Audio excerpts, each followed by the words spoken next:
Annyeonghaseyo, 여러분, сәлем достар, сіздермен мен Әсел және Кимчи ТВ.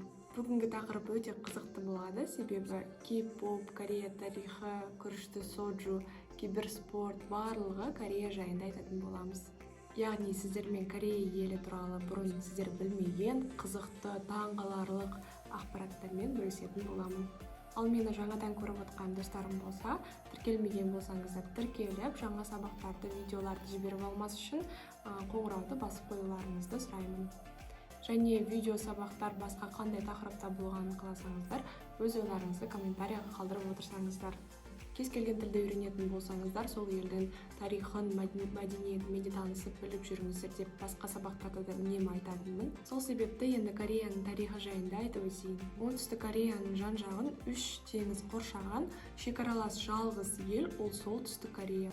Екінші дүниежүзілік соғысқа дейін Корея 35 жыл Японияның қол астында болған.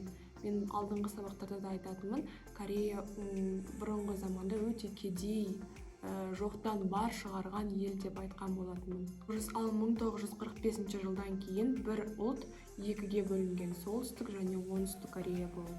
Екі елдегі соғыс жер үшін басталған. Екі ел, яғни солтүстік, оңтүстік болып бөлінбей бір ұлт қайта қосылса, Корея елі, менің ойымша, бұдан да дамыған ел болушы еді. Оңтүстік Корея мен солтүстік Кореяның арасындағы соғыс официалды түрде әлі тоқтамаған. Солтүстік Корея негізі өзінің ядерлық бомбасымен қорғанып отыр. Оңтүстік Корея, яғни бәріміз білетін кей-поп астанасы Сеул қаласы, осы солтүстік Кореямен біріккенді қалайды негізі. Сол үшін қазынадан үлкен сомадағы ақшаны да беруге дайын. Оңтүстік Корея мен солтүстік Корея мүлдем бір-біріне қарама қайшы ел. Орысша айтқанда будущее и прошлое сияқты. Оңтүстік Корея ол негізі кішкентай ғана мемлекет, біздегі Алматы облысындай. Тіпті қазба байлықтары да жоқ, бірақ сонда да жоқтан бар қылып, кедейшіліктен дамыған елге шыққан ел. 50 жылдың ішінде коррупцияның диктатуралық деңгейде жойып тастап, ештеңесі болмаса да кішкентайдан бастап басқа елдерге не керек, соны шығарумен айналысқан. Мысалы, аяқ киім, косметика, ойыншық және тағы басқа. Қазіргі таңда елде 53 миллион халық тұрады. Бізден 2 есе көп десем де болады. Астанасы бәріміз білетін Сеул қаласы, негізі Сеул емес, Соул деп айтылады.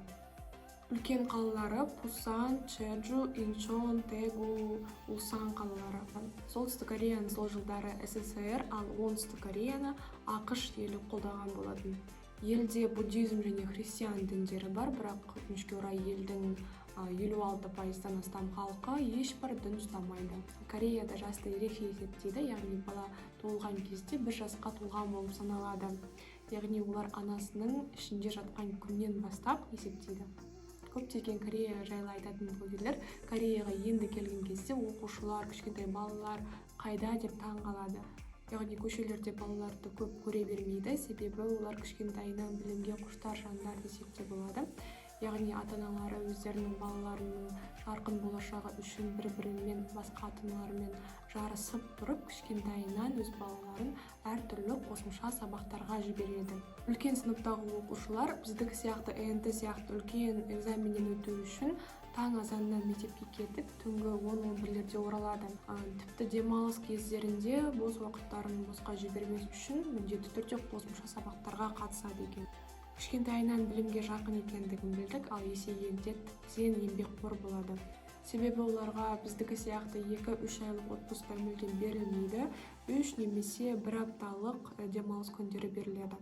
Уақытылы жұмысынан қайтып бара жатқан адам сол жерде қалғандардан кешірім сұрап қайтады. Яғни біздің ел сияқты бұл жерде де үлкенге құрмет, басқаны сыйлау деген үлкен орында. Сатушы бір затты беріп жатса, 2 қолымен ұсынады. Тіпті осы сыйлық беріп жатқан кезде де дәл солай. Көптеген жерлерде корейліктер демалыссыз жұмыс істейді және оған олар шағымданбайды. Себебі Кореяда барлығы адам және оның ыңғайлығы үшін жасалған. Мысалы, барлық жерде тегін Wi-Fi бар. Мысалы, саяхаттап барған Корея еліне туристер, оларға қосымша сим-карта алудың қажеті жоқ, себебі барлық жерде Wi-Fi-лар орнатылған. Әрине, бәрі адам болғандықтан тынбай жұмыс істей бермейді. Араларында суицидке баратын корейліктер де өте көп. Себебі Корея елінде барлығы бір-бірімен конкуренцияда жүреді. Ал стрессті шығару үшін олар бәріміз білетін дорамадағыдай әдістерді қолданады. Бірінші ол әрине соджу. Соджу дегеніміз өзі күріштен жасалған алкоголь.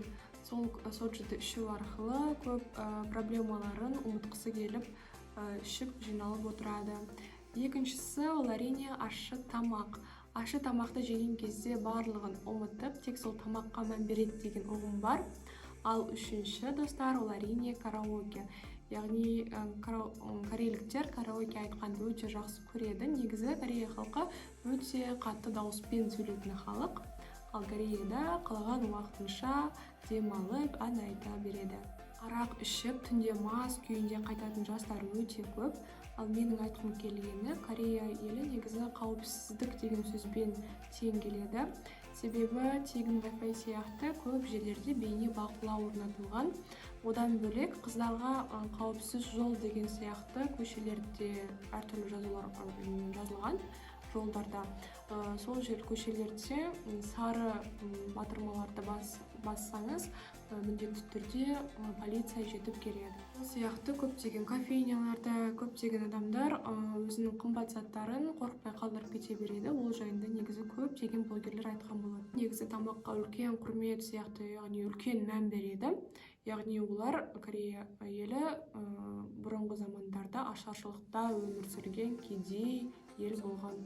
Бір қызық жайт, біз өзіміздің елімізде көп алып жейтін, мысалы, кәріс сәбіз салатын, олар, яғни орысша морковча салатын, олар мүлдем Кореяда жеп көрмеген. Бар Корея жайлы қате қалыптасқан ұғым бар, яғни олар итті жейді деген. Тек үлкен ата-әжелер ғана бұрындары денсаулыққа пайдалы деген деп жеген болатын. Ал қазіргі таңдағы жастар мүлдем жемейді иттің етін. Тіптен олар жануарларды қорғауға үлкен мән береді, оған атсалысады. Сол себепті әрбір Корея халқының үйінде ит немесе мысық бар. Олар көбіне ет және теңіз өнімдерін жейді. Ал нанның орнына күрішті олар күніне 3 рет жейді. Алдыңғы сабақтарда мен Корея елінің амандасу тәсілдері де өте көп деп едім. Мысалы, олар не істеп жатсын деп кәрісше амандасуы да мүмкін. Және тамаққа үлкен мән беретіндіктен тамақтандың ба, яғни папмгойо деп те амандасады. Олар тамақты өте көп жейді. Тамақты көп жегенімен көбісі арық келеді. Халықтың 3% ғана негізі үлкен салмаққа ие. Корея халқы әр тамақтанған сайын тістерін жуады. Дорамада немесе әртүрлі осы Корей блогерлерінің өмірлерін бақылап қарасаңыздар, шынымен де тістерін өте көп жуады. Себебі Кореяда стоматология қызметтері өте қымбат. Қымбат демекші, 4 миллиард қаралым жинаған Psyдің Gangnam Style әні әртүрлі қымбат дүкендер, қымбат үйлер, әртүрлі маңызды организациялар, продюсерлік центрлер жайында айтылатын қымбат Gangnam деген районы жайында айтылған. Келі кей-поп стилі қалай келді, қалай танылды, қалай ойлайсыздар? 90-шы жылдары кей-поп жанры шыққан болатын, және әлемге әйгілі топ BTS-дің концерттік билеттері бірнеше минуттың ішінде-ақ таралып кетеді екен. Корея халқы негізі сәнге, әдемілікке құмар халық, оны көбіміз білетін шығармыз. Сол себепті Корея елі бетке ота жасау бойынша әлемде бірінші орында. Негізі Корей халқының қыздары көбі ойлайтындай еуропалықтардай бет қалайды деген қате ұғым. Негізі олар еуропалықтардай үлкен көзді қалайды, яғни үлкен қабақ болғанын қалайды. Ал сұлулық стандарты бұл елде мүлдем басқа, яғни олар үлкен бет, үлкен ерінді қаламайды. Оған керісінше қарама-қайшы жүретін образды, яғни жүрекше бетті қалайды. Және эстетикалық макияжбен жүргенді ұнатады. Ал ата-аналары болса өздерінің түлектеріне, яғни мектеп бітіргендеріне байланысты көптеген өзінің балдарына сыйлыққа ота жасау операциясын сыйға тартады. Сәнге құмар халық демекші, Корея халқы тек әдемі заттарды емес, фирмалық, яғни брендтік заттарды көп алады. Мен оны көп байқағанмын. Тіпті үлкен жастағы кісілерде оригинал Nike, Adidas, Prada заттарын көп ұстайды. Және бұл ел отбасы болуға асықпайтын халықтың бірі. яғни олар мектеп кезінде емес, универде, яғни студент болып жүрген кезден бастап қана қыз бен жігіт болып көбісі жүре бастайды. Ал 30 жастан асқанда ғана отау құрып үйлене бастайды. Елде Ким, Ли, Пак фамилиялары өте көп кездеседі. Үйлену демекші, бұл елде аттас фамилияларға үйленуге тыйым салынған. Елдің орташа жалақысы негізі 2,5–3 мың долларға дейін барады, яғни біздің есептегенде 1–1,5 миллион шамасында. Ал Солтүстік Кореяның жалақысы небәрі $400. Біздің елдегі көп қолданатын WhatsApp желісі сияқты, Кореяда KakaoTalk деген мессенджер номері 1-ші орында, яғни халықтың 93% қолданады. Корея сонымен қатар өзінің Kia, Hyundai, Daewoo, Sanyong деген сияқты машина заводтарымен әлемге әйгілі, және де LG, Samsung сияқты тұрмыстық техникалық фирмалары да әлемге танылған. Машина өндіру бойынша әлемде 6-шы, ал тұрмыстық техника бойынша 5-ші орында келеді әлем бойынша.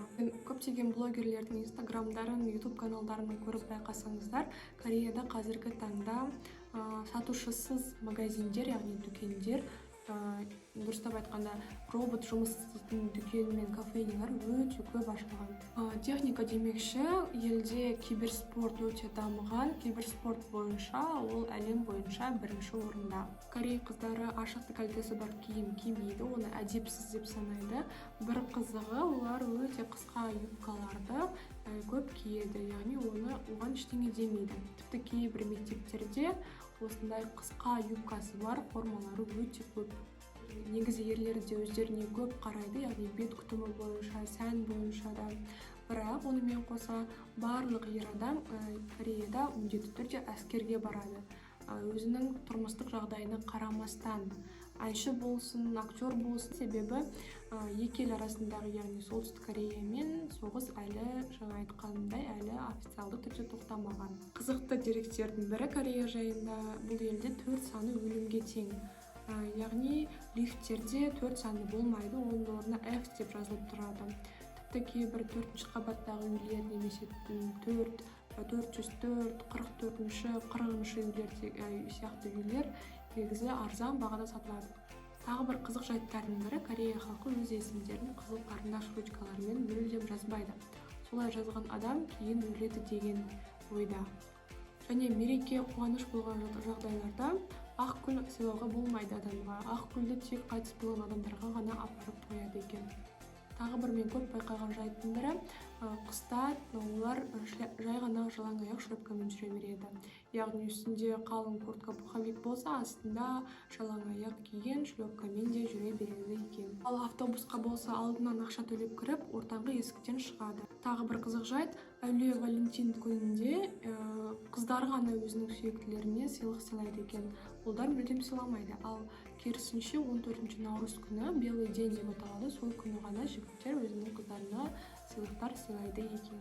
Ал достар, менің бүгінгі ұзақ әңгімем қызықты болды деген ойдамын. Қазір қарап өзім отырсам зерттеп, 60 Корея жайында дерек айтқан екенмін сіздерге.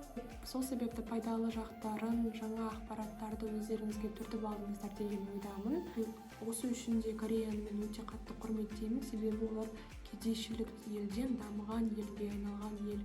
Біздің елде осы коррупцияны мүлдем жойып, еңбекқор халыққа айналсақ, алдағы уақытта Кореядан да мықты ел болушы едік.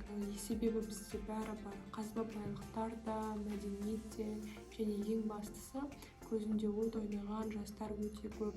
Бірақ осы күніме де шүкір деймін, себебі біз ең бастысы бейбіт елде, тыныш елде өмір сүріп жатырмыз. Және елімізде күн сайын негізі дамып келе жатыр, себебі елде талантты жастар өте көп. Мағжан Жұмабаев атамыз айтпақшы, мен жастарға сенемін деген сенімін ақтасақ. Менімен бірге болып соңына дейін көргендеріңізге рахмет. Аньонг.